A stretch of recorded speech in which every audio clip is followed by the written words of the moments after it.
തിരുവാലയത്തിൽ വരുന്നതിന് അടിയൻ ഇടയാക്കിയതിനായി നന്ദി പറയുന്നു. ദൈവവചനം പറയുന്നതിന് അടിയന്റെ നാവിനെ പരിശുദ്ധാത്മാവെ ബലപ്പെടുത്തേണ്ടേ. ഇത് കേൾക്കുന്ന ഹൃദയങ്ങളിൽ പരിശുദ്ധാത്മാവിന്റെ ഇടപെടൽ ഉണ്ടാക്കുവാൻ ഇടയാക്കണമെന്ന് യേശുക്രിസ്തുവിന്റെ നാമത്തിൽ അപേക്ഷിക്കുന്നു. കൃപയോടെ കേൾക്കണമേ പിതാവേ. ആമേൻ.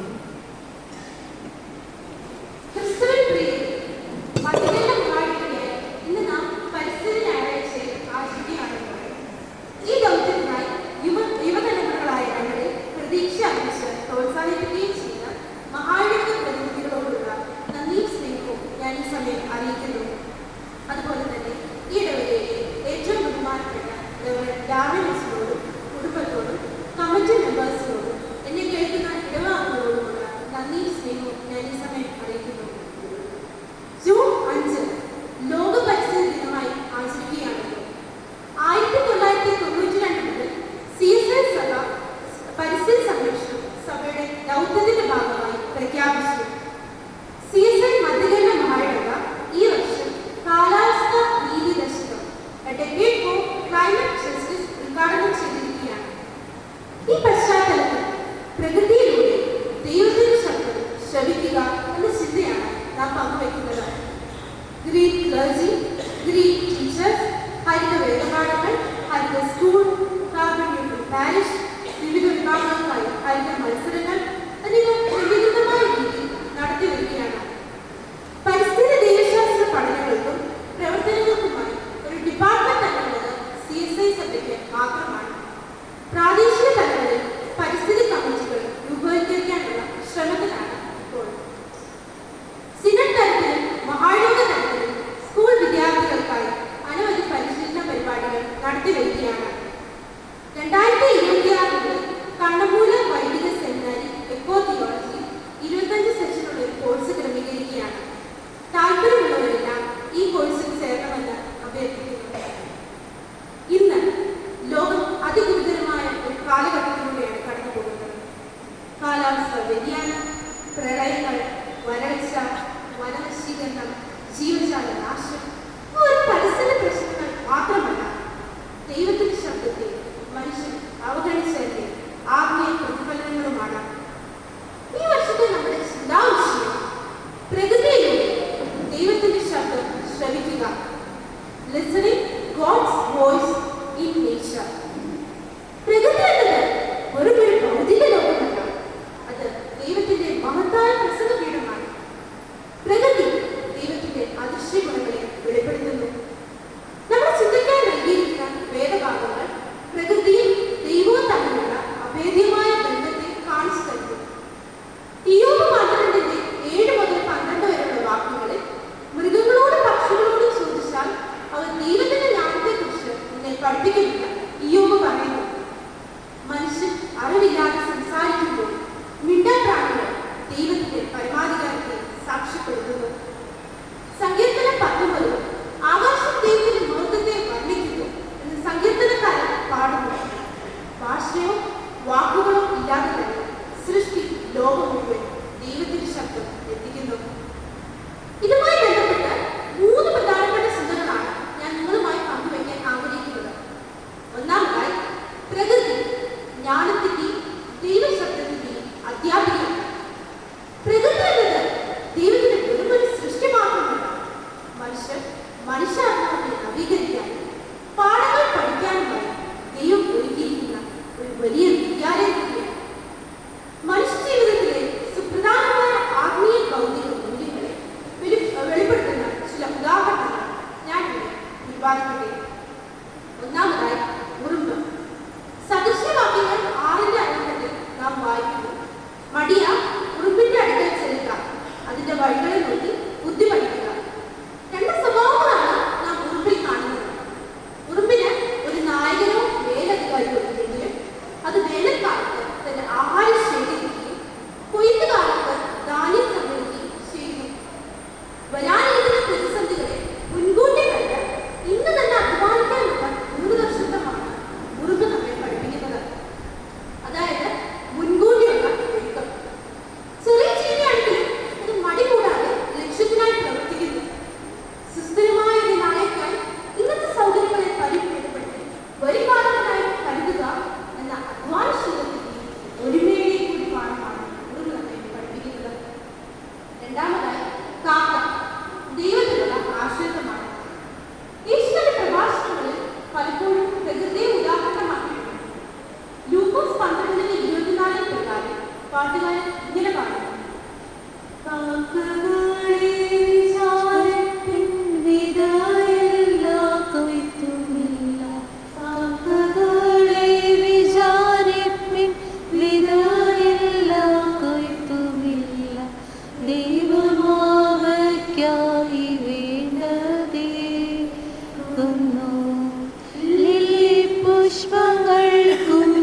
അവൻ ശോഭ നൽകുന്നു. പുഷ്പങ്ങൾക്കും അവൻ ശോഭ നൽകുന്നു. നാളെക്കുറിച്ച് അനാവശ്യമായി വ്യാപരിക്കുന്ന മനുഷ്യനോട് വിതയ്ക്കാനും ഒഴിയാനും സാധിക്കാത്ത പക്ഷികൾ പോലും ദൈവത്തിന്റെ കരുതലിന് കീഴിലാണ് കാക്കകൾ ഓർമ്മിപ്പിക്കുന്നത്. സ്വന്തമായി ഒന്നും സംഭരിച്ചു വെക്കാൻ കഴിയാത്തപ്പോൾ സൃഷ്ടാവിൽ വിശ്വസിച്ചുകൊണ്ട് സമ്പൂർണ്ണമായി ശരണപ്പെട്ടു പോകാനുള്ള ആത്മവിശ്വാസമാണ് കാക്കകൾ നമുക്ക് നൽകുന്ന സന്ദേശം.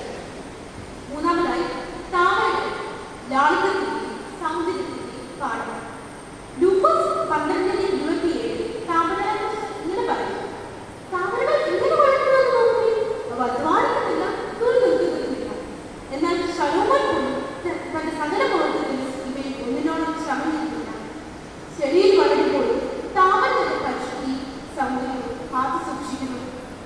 പുറമേയുള്ള ആഭരണങ്ങളോ ആഡംബരങ്ങളോ അല്ല, മറിച്ച് ദൈവം നൽകിയ സ്വാഭാവികമായ ജ്ഞാനവും പരിശുദ്ധിയുമാണ് യഥാർത്ഥ സൗന്ദര്യമെന്ന് ഇത് നമ്മെ പഠിപ്പിക്കുന്നു. മനുഷ്യൻ നിർമ്മിക്കുന്ന ആഡംബരങ്ങളെക്കാൾ ദൈവിക കാര്യങ്ങളാണ് ഇത് വ്യക്തമാക്കുന്നത്. നാലാമതായി ബിരിയാണിന്റെ കഴിവ്, അഹങ്കാരത്തിനുള്ള തിരുത്തൽ. സംഖ്യാപുസ്തകം 22-ാം അധ്യായത്തിൽ പ്രവാചകനായ ബിരിയാം തന്റെ സ്വാർത്ഥ ലാഭത്തിനായി ദൈവഹിതത്തിന് വിരുദ്ധമായി യാഗം ചെയ്യുമ്പോൾ വഴിയരികിൽ നിൽക്കുന്ന ദൈവദൂതനെ കാണാൻ അദ്ദേഹത്തിന് കഴിഞ്ഞില്ല. എന്നാൽ തന്റെ ഉടമസ്ഥൻ കണ്ടതിനേക്കാൾ വ്യക്തമായി ആ മൃഗം ദൈവിക സ്ഥാനത്ത് തിരിച്ചറിഞ്ഞു. പ്രവാചകന്റെ അന്ധമായ അധികാരത്തെ ഒരു കഴുതയുടെ വാക്കിലൂടെയാണ് ദൈവം തിരുത്തിയത്. ബുദ്ധിയുണ്ടെന്ന് അവകാശപ്പെടുന്ന മനുഷ്യൻ പലപ്പോഴും തന്റെ ഉള്ളിലെ അഹങ്കാരം കൊണ്ട് ദൈവത്തിന് വഴി കാണാതെ പോകുമ്പോൾ നിസ്സാരമെന്ന് കരുതുന്ന സൃഷ്ടികൾക്ക് ആ സത്യം കാണാൻ കഴിയും. അഞ്ചാമതായി യോനയുടെ ആവണങ്ങൾ, കരുണയുടെ പാഠം. നിനവേ നഗരം നശിച്ചു കാണാൻ ആഗ്രഹിച്ച യോനയ്ക്ക് തടഞ്ഞതായി ദൈവം ഒരു ആവണ ചെടി മുളപ്പിച്ചു കൊടുത്തു. പിന്നീട് അതൊരു പുഴുവിനാൽ ഉണങ്ങിക്കൊടുത്തു. യോന കോപിച്ചു. ഒരു ചെടിയുടെ നാശത്തിലൂടെ മനുഷ്യന്റെ സ്വാർത്ഥതയും അസഹിഷ്ണുതയും വെളിച്ചത്ത് കൊണ്ടുവന്നു.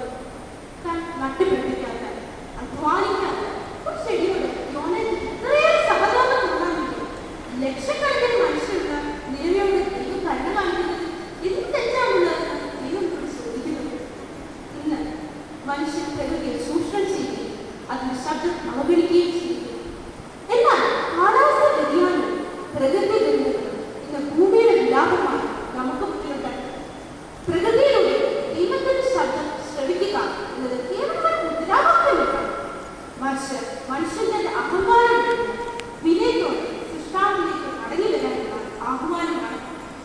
ഓരോ ചെറിയ ജീവിയും ഓരോ ചെടിയും നമുക്ക് നൽകുന്ന ആത്മീയ പാഠങ്ങൾ ഉൾക്കൊള്ളുമ്പോൾ മാത്രമേ മനുഷ്യ ജീവിതം അർത്ഥപൂർണ്ണമാവുകയുള്ളൂ. രണ്ടാമതാണ് പ്രകൃതി ദൈവത്തിന്റെ താളം വെളിപ്പെടുത്തുന്നു. സൃഷ്ടിയിൽ ദൈവിക താളം. മൺസൂൺ, ഋതുക്കൾ, വനങ്ങൾ, ഈ സന്തുലിതാവസ്ഥ കടന്നുമ്പോൾ ദുരന്തങ്ങൾ വർദ്ധിക്കുന്നു. ഈ ചിന്താശകലം പരിസ്ഥിതി ദൈവശാസ്ത്രത്തിലെ എക്കോതിയോളജി ഏറ്റവും പ്രസക്തമായ ഒരു സത്യത്തെയാണ് വെളിപ്പെടുത്തുന്നത്. ശാസ്ത്രം ഇതിനെ കാലാവസ്ഥ വ്യതിയാനം എന്ന് വിളിക്കുമ്പോൾ ആത്മീയതയിലെ ദൈവിക ക്രമത്തിന്റെ ലംഘനം എന്ന് വിശേഷിപ്പിക്കുന്നു. ഹിമാലയങ്ങൾ ഒഴുകുന്നത് വിനാശകരമായ വേഗതയുടെ അടയാളമാണ്. ശാസ്ത്രീയമായി ആഗോളതാപനം മൂലം മഞ്ഞൊരുകുന്നത് സമുദ്രനിരപ്പ് ഉയരാൻ കാരണമാകുന്നു. എന്നാൽ ആത്മീയമായി നോക്കിയാൽ ഇത് മനുഷ്യന്റെ അമിതമായ ആഗ്രഹങ്ങളുടെ ഫലമാണ്. പ്രകൃതി താങ്ങാൻ കഴിയുന്നതിനും അധികമായ വിഭവങ്ങൾ ചൂഷണം ചെയ്യാനുള്ള മനുഷ്യന്റെ അഹങ്കാരമാണ് ഭൂമിയുടെ താപനില ഉയർത്തുന്നത്. നദികളുടെ ഉറവിടമായ ഹിമാലയം ഇല്ലാതാകുന്നത് ജീവന്റെ ഉറവിടങ്ങൾ വറ്റുന്നതിന് തുല്യമാണ്. ദൈവം നൽകിയ സുരക്ഷിതമായ താളം മനുഷ്യൻ തെറ്റിച്ചേർന്ന് നേരിട്ടുള്ള പഠനമാണിത്. അസ്ഥിരമായ കാലാവസ്ഥ പ്രകൃതി ഒരു സംഗീതം പോലെയാണ്. മഴയും വെയിലും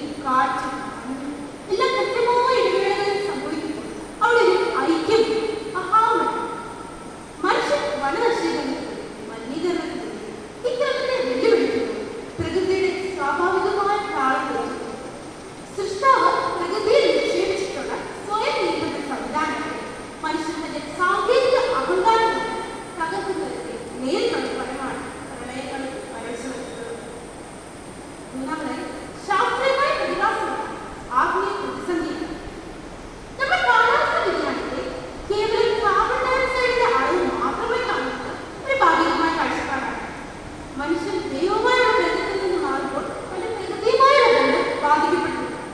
ഭൂമിയെ കാത്തു സൂക്ഷിക്കാൻ ഏൽപ്പിക്കപ്പെട്ട മനുഷ്യൻ അതിന്റെ ഉടമസ്ഥനായി ശബദം നടത്തുന്നതാണ് അഹങ്കാരത്തെ തുടക്കം കുറിക്കുന്നത്. അത് ദൈവതാളത്തെ തകർക്കുന്നു. ഭൂമിയുടെ ഐക്യം നഷ്ടപ്പെട്ടു. ദൈവത്തിന്റെ താളങ്ങൾ സ്വീകരിക്കുക എന്നാൽ പ്രകൃതിയോട് ഇണങ്ങി ജീവിക്കുക എന്നതാണ് അർത്ഥം. ചെടികളും മൃഗങ്ങളും മനുഷ്യനും ഒരു സംഗതിയിലെ കണ്ണുകൾ പോലെയാണ്. ഒരു കണ്ണ് തകരുമ്പോൾ മുഴുവൻ ഐക്യം നഷ്ടപ്പെടുന്നു. പ്രകൃതിയുടെ ഇന്നത്തെ അവസ്ഥ ഒരു മുന്നറിയിപ്പാണ്. അഹങ്കാരത്തിൽ നിന്ന് മടങ്ങി വരിക എന്ന ദൈവത്തിന്റെ ശബ്ദം പ്രകൃതിയിലൂടെ ഒഴുകുന്നു. ഭൂമിയെ സംരക്ഷിക്കുന്നത് ഒരു സാമൂഹിക പ്രവർത്തനമാണ്, മറിച്ച് ഒരു ആരാധനയാണ്. നാം പരിസ്ഥിതിയെ പരിപാലിക്കുമ്പോൾ ദൈവത്തിന്റെ താഴ്ത്തിലേക്ക് നാം മടങ്ങി വരുന്നു. നാം ഒരു കാര്യം നടുമ്പോൾ മലിനീകരണം കുറയ്ക്കുമ്പോൾ തകർന്നുപോയ ദൈവിക താഴ്ത്തെ പുനഃസ്ഥാപിക്കാനാണ് നാം ശ്രമിക്കുന്നത്. പ്രകൃതിയുടെ മുഴുവൻ മനുഷ്യന്റെ ആത്മീയ വീഴ്ചയുടെ പ്രതിഫലനമാണ്. വിനയത്തോടുള്ള മടങ്ങിപ്പോക്ക് മാത്രമാണ് ഭൂമിയുടെ ഐക്യം വീണ്ടെടുക്കാനുള്ള ഏക വഴി. മൂന്നാമതായി സൃഷ്ടി പുതുക്കലിന്റെ പ്രത്യാശ പ്രഖ്യാപിക്കുന്നു. റോമർ 8:22, വെളിപ്പാട് 22 വചനങ്ങൾ ചേർന്ന് ക്രൈസ്തവ പരിസ്ഥിതി ദർശനത്തിന്റെ ഏറ്റവും പ്രത്യാശ നിർഭരമായ ഒരു വശമാണ് നമുക്ക് ലഭിക്കുന്നത്. പ്രകൃതി ഇന്ന് അനുഭവിക്കുന്ന കഷ്ടതകൾ ഒരു അവസാനമാണ്, മറിച്ച് ഒരു പുതിയ തുടക്കത്തിന്റെ സൂചനയാണ് ഈ ഭാഗങ്ങൾ വ്യക്തമാക്കുന്നത്. പ്രസവവേദനയും പുതുജന്മവും. പ്രസവവേദന എന്നത് കഠിനമാണ്. അത് മരണത്തിലേക്ക് പുതിയൊരു ജീവിതത്തിലേക്കാണ് നയിക്കുന്നത്. പ്രകൃതി ഇന്ന് കാലാവസ്ഥ വ്യതിയാനത്തിലൂടെ നാശത്തിലൂടെ കടന്നുപോകുന്നു. അത് അനുഭവിക്കുന്നത് ഒരു പുതിയ ജന്മത്തിനായിട്ടുള്ള കാത്തിരിപ്പാണ്. മനുഷ്യൻ തന്റെ സ്വാർത്ഥത കൊണ്ട് ദൈവമക്കൾ എന്ന നിലയിൽ ഈ നിമിഷത്തിനായി കാത്തിരിക്കുന്ന സൃഷ്ടിയാണ് കാത്തിരിക്കുന്നത്. നമ്മുടെ ആത്മീയമായ ഉണർവ് പ്രകൃതിയുടെയും വിമോചനത്തിന് കാരണമാകും. ജീവജലങ്ങളിൽ പുതുക്കലിന്റെ വാഗ്ദാനം. വെളിപ്പാട് പുസ്തകത്തിന്റെ അവസാന ഭാഗത്ത് ദൈവം ഒരുക്കുന്ന പുതിയ ലോകത്തിന്റെ ചിത്രം നാം കാണുന്നുണ്ട്. അവിടെ സ്ഫടികതുല്യമായ ജീവജലം അതിന്റെ ഇരുവശത്തും ജീവവൃക്ഷവുമുണ്ട്. ഈ ജീവവൃക്ഷത്തിന്റെ ഇലകൾ ജാതികളുടെ സൗഖ്യത്തിനായിട്ടുള്ളവയാണ്. അതായത് പാവക്കാരും അഹങ്കാരക്കാരും ഒരു വ്യക്തി ഭൂമിയിൽ മനുഷ്യവർഗത്തിന് സൗഖ്യമാക്കാൻ ദൈവത്തിന് പദ്ധതിയുണ്ട്. ഇന്ന് നമ്മുടെ ഗംഗയും പമ്പയും പെരിയാറും കല്ലേലക്കാർ വിയർപ്പുമുട്ടുമ്പോൾ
അമിതമായ ഉപഭോഗത്തിന്റെ സംസ്കാരം ദൈവത്തിന്റെ സൃഷ്ടിയോട് ആദരവുള്ള ഒരു തലമുറയെ നൽകുമാറാകട്ടെ.